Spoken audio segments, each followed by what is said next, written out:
বন্ধুরা সবাই কেমন আছেন? আল্লাহর রহমতে আমিও ভালো আছি। আসসালামু আলাইকুম। আমি আপনাদের সামনে আবার এসেছি একটা নতুন রেসিপি নিয়ে।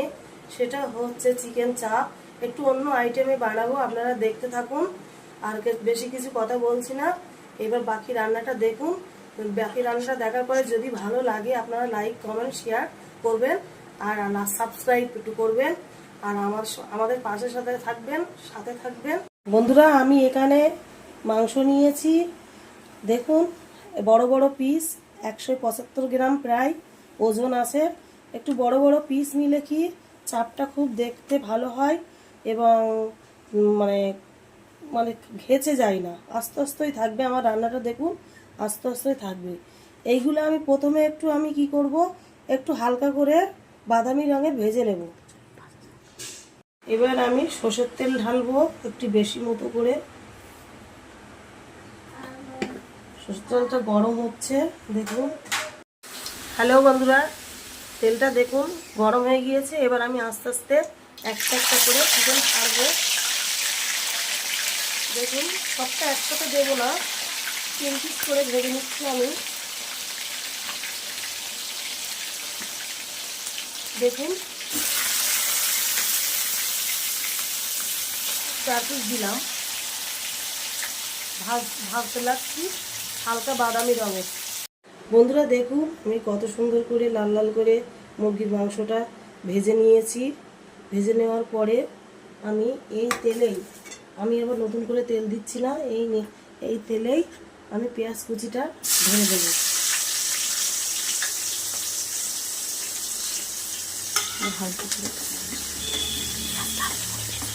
পেঁয়াজটা হালকা করে ভাজবো। এবার আমি স্বাদ মতো লবণ দেব। একটু লবণটা কম রাখতে হয় সবসময়, লাস্টে আবার লবণটা দেখে নিতে হয়। আমি দিয়ে দেবো পরিমাণ মতো আদা রসুন বাটা। যেহেতু চাপ হচ্ছে একটু মশলাটা বেশি দিতে হবে, পেঁয়াজ কুচিটাও বেশি দিতে হবে, দিয়ে ভাজতে হবে। একসাথে আমি ভেজে নেব, পেঁয়াজ কুচি আর আদা রসুন বাটা দিয়ে একসাথে আমি ভেজে নেব। এখন বন্ধুরা বেশ আদা রসুন আধ ভাজা মতো হয়ে গেছে। এবার আমি পরিমাণ মতো লঙ্কার গুঁড়ো দেব। লঙ্কার গুঁড়োটা দিয়ে আমি নেড়ে চেড়ে নেব সুন্দর করে। নাড়াচাড়ার পরে দেখুন অল্প একটু জল দিতে হবে। আর জলটা একটু কমে গেলে, তেল তেল মতো বার হয়ে গেলে তারপর আমি হলুদ গুঁড়ো দেব, দিয়ে একটু নেড়ে চেড়ে নেব।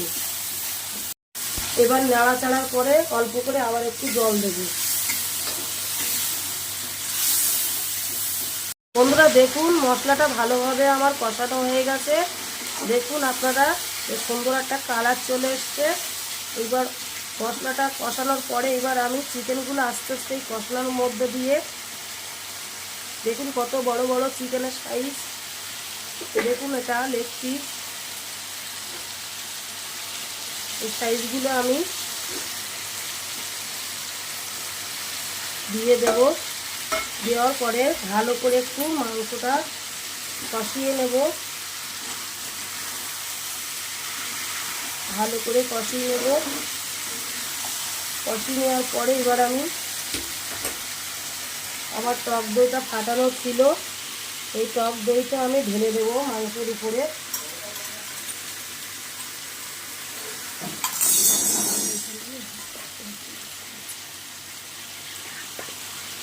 এখানে আমি হাফ বাটি টক দই ইউজ করেছি। এবার টক দইটা বেশ সুন্দর করে ফাটানোর পরে এই মাংসের উপরে ঢেলে দিয়েছি। দেওয়ার পরে দেখুন একটা খুব সুন্দর একটা কালার চলে এসছে এবং টক দইটা দিলে কি মাংসটা খুব টেস্টি হয়, বেশ সুন্দর লাগে খেতে। দেখুন আপনারা আমি কষানো হচ্ছে মাংসটা, দেখুন সুন্দর করে কষানো হচ্ছে। এবার আমি একটু চাপ মশলা দেব।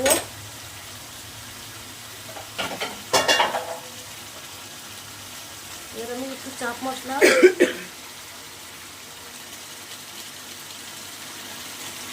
চিকেন চাপ মশলা দেব। দেওয়ার পরে দেখুন একটু নেড়ে চেড়ে নেব।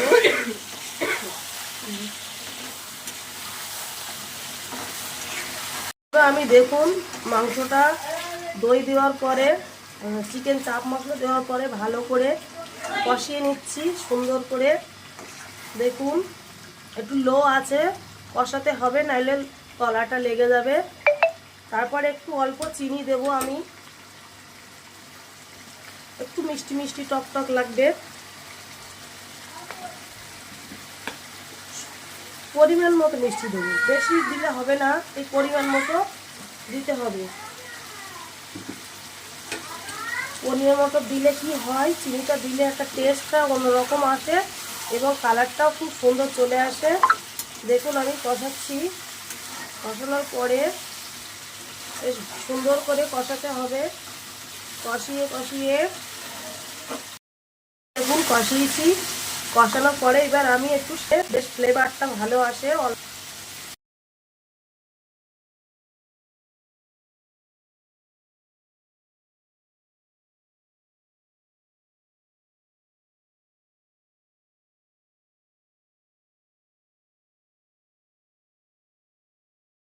সুন্দর একটা কালার চলে এসছে কষানোর পরে।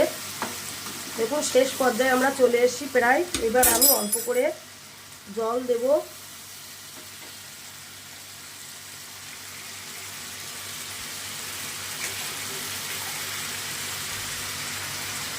এক বাটি জল দিয়েছি। জলটা দেওয়ার পরে ভালো করে নেড়ে চেড়ে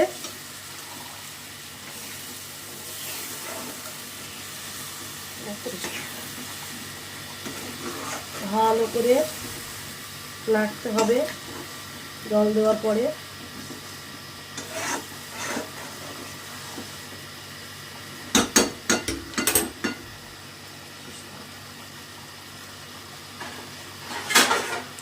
নাড়ার পরে এবার আমি লো আছে, আমি আঁচটা একটু লো করে নিলাম, নিয়ে এইবার ঢাকনা দিয়ে রাখবো 10 মিনিট।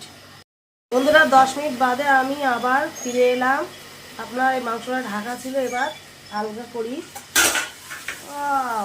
কি সুন্দর, দেখুন কি সুন্দর একটা কালার চলে এসছে, গন্ধটাও কি সুন্দর হয়েছে। আমি এবার একটু জিরার গুঁড়ো, ধনিয়া গুঁড়ো আর মরিচের গুঁড়ো একসাথে মিক্সড করে গুঁড়ো করেছি, সেটা একটু ছড়িয়ে দেব।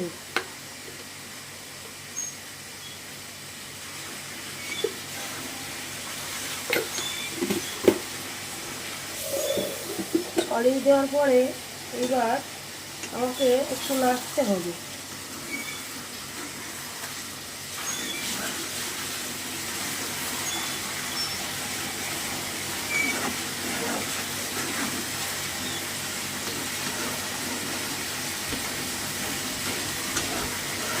দেখুন আমার রান্না শেষ হয়ে গেছে। দেখুন একটা কি সুন্দর একটা কালার চলে এসছে, খেতেও খুব টেস্টি হয়েছে। বন্ধুরা আপনারা রান্নাটা যদি ভালো লাগে, আমার রান্নাটা যদি ভালো থেকে থাকে আপনাদের কাছে, আপনারা লাইক কমেন্ট শেয়ার করবেন এবং সাবস্ক্রাইব করবেন। আপনারা সবসময় আমার পাশে থাকুন। আপনারা এইভাবে আমার সহযোগিতা করলে আমি অনেক দূরে পৌঁছে যাব। আপনারা আমার সবসময় সহযোগিতাই করবেন। রান্নাটা একটু আরেকবার লাস্ট দেখাচ্ছি। দেখুন কি সুন্দর একটা কালার চলে এসছে, আপনারা করে খাবেন, দেখবেন খুব টেস্টি হবে। কত সুন্দর কালার একটা চলেছে। মাংসটা দেখুন সেইভাবে আস্তে আস্তে আছে, মাংসটার গায়ে মশলা আছে জড়িয়ে, এই মশলা সহ মাংসটা খেতে খুব সুন্দর লাগবে। থ্যাংক ইউ, ধন্যবাদ। আপনারা সবাই ভালো থাকবেন, সুস্থ থাকবেন, ধন্যবাদ।